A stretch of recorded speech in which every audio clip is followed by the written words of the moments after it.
ഇന്നാ ജഅൽന, തീർച്ചയായും നാം നിശ്ചയിച്ചിരിക്കുന്നു അല്ലെങ്കിൽ ആക്കിയിരിക്കുന്നു, മാ അലൽ അർദി, ഭൂമിയുടെ മുകളിലുള്ളതിനെ, ഭൂമിയുടെ മുകളിലുള്ളവയെ നാം നിശ്ചയിച്ചിരിക്കുകയാണ്. ജഅല നമുക്ക് പരിചയമുള്ള പദമാണ്. ജഅൽന നാം നിശ്ചയിച്ചു, നാം ആക്കിയിരിക്കുന്നു. മാ അലൽ അർദി, ഭൂമിയിലുള്ളത് മുഴുവനും അള്ളാഹു അതിനെ നിശ്ചയിച്ചിരിക്കുകയാണ്. സീനത്തല്ലഹ, ആ ഭൂമിക്കൊരു അലങ്കാരമായി.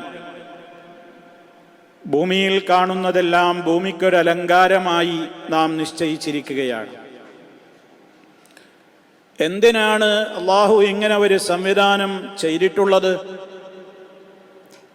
ഭൂമുഖത്ത് ഒട്ടേറെ അലങ്കാരങ്ങൾ അവൻ ഏർപ്പെടുത്തിയിട്ടുള്ളത് എന്തിനാണ്? ലി നബ്ലുവഹും, അവരെ നാം പരീക്ഷിക്കുവാൻ വേണ്ടി. ലി നബ്ലുവ, നാം പരീക്ഷിക്കുവാൻ വേണ്ടി. ഹും, അവരെ. എന്താണ് പരീക്ഷണം? അയ്യുഹും, അവരിൽ ആരാണ് അഹ്സനു അമലൻ, ഏറ്റവും മെച്ചപ്പെട്ട പ്രവർത്തനങ്ങൾ പ്രവർത്തിക്കുന്നവരെന്ന്.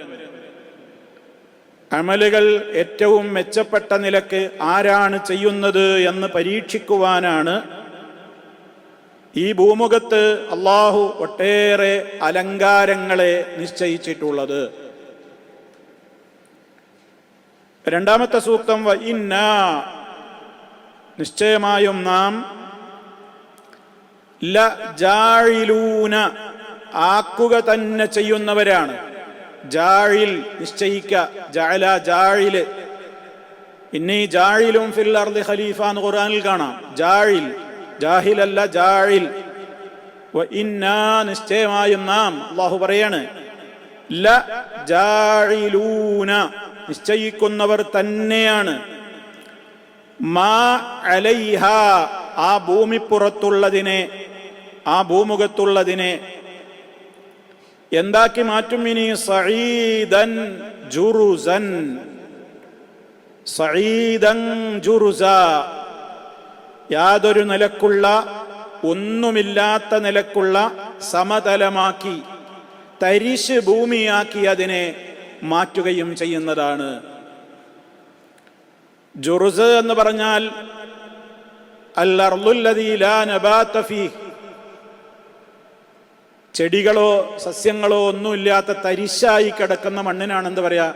ജുറുസ്. സഈദ് എന്ന് പറഞ്ഞാൽ ഉപരിതലം അല്ലെങ്കിൽ മണ്ണ് എന്നൊക്കെ നമുക്ക് അർത്ഥം വെക്കാവുന്ന പദമാണത്.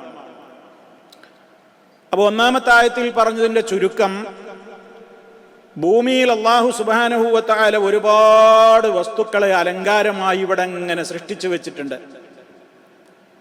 അതെന്തിനാണെന്നും പറഞ്ഞു. മനുഷ്യരെ പരീക്ഷിക്കാനാണ്. ആരാണ് അമല് ഏറ്റവും നന്നായി ചെയ്തുകൊണ്ട് ആ പരീക്ഷയിൽ വിജയിക്കുന്നവർ. രണ്ടാമത്തെ ആയത്തിൽ പറഞ്ഞത്, ഇങ്ങനെ നിശ്ചയിച്ചിട്ടുള്ള ഈ അലങ്കാരങ്ങളൊന്നും എന്നും ഉണ്ടാവില്ല. അതിനൊക്കെ ഒരു നിശ്ചിത അവധിയുണ്ട്. ആ അവധി എത്തുമ്പോൾ ഈ ഭൂമുഖത്തു നിന്ന് അവയെല്ലാം നശിച്ച് അപ്രത്യക്ഷമാകും. പിന്നെ ഇവിടെ യാതൊന്നുമില്ലാത്തൊരവസ്ഥയിലേക്ക് ഭൂമിയെ മാറ്റപ്പെടും.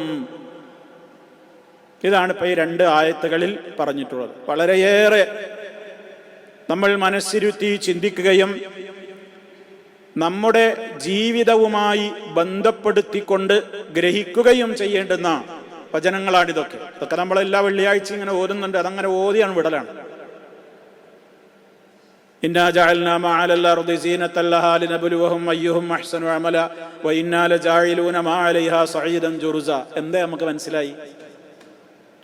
അധിക ആളും ഒന്നും മനസ്സിലാക്കിയിട്ടല്ല അത് പാരായണം ചെയ്യാറുള്ളത്. എന്നാൽ ഇനി മുതൽ ഇപ്പൊ വെള്ളിയാഴ്ച ഇപ്പൊ ഈ എടുത്ത ആയത്തുകൾ ഓതുമ്പോൾ തന്നെ അതിന്റെ മാറ്റം നിങ്ങൾക്ക് മനസ്സിലാകുന്നുണ്ടാവും.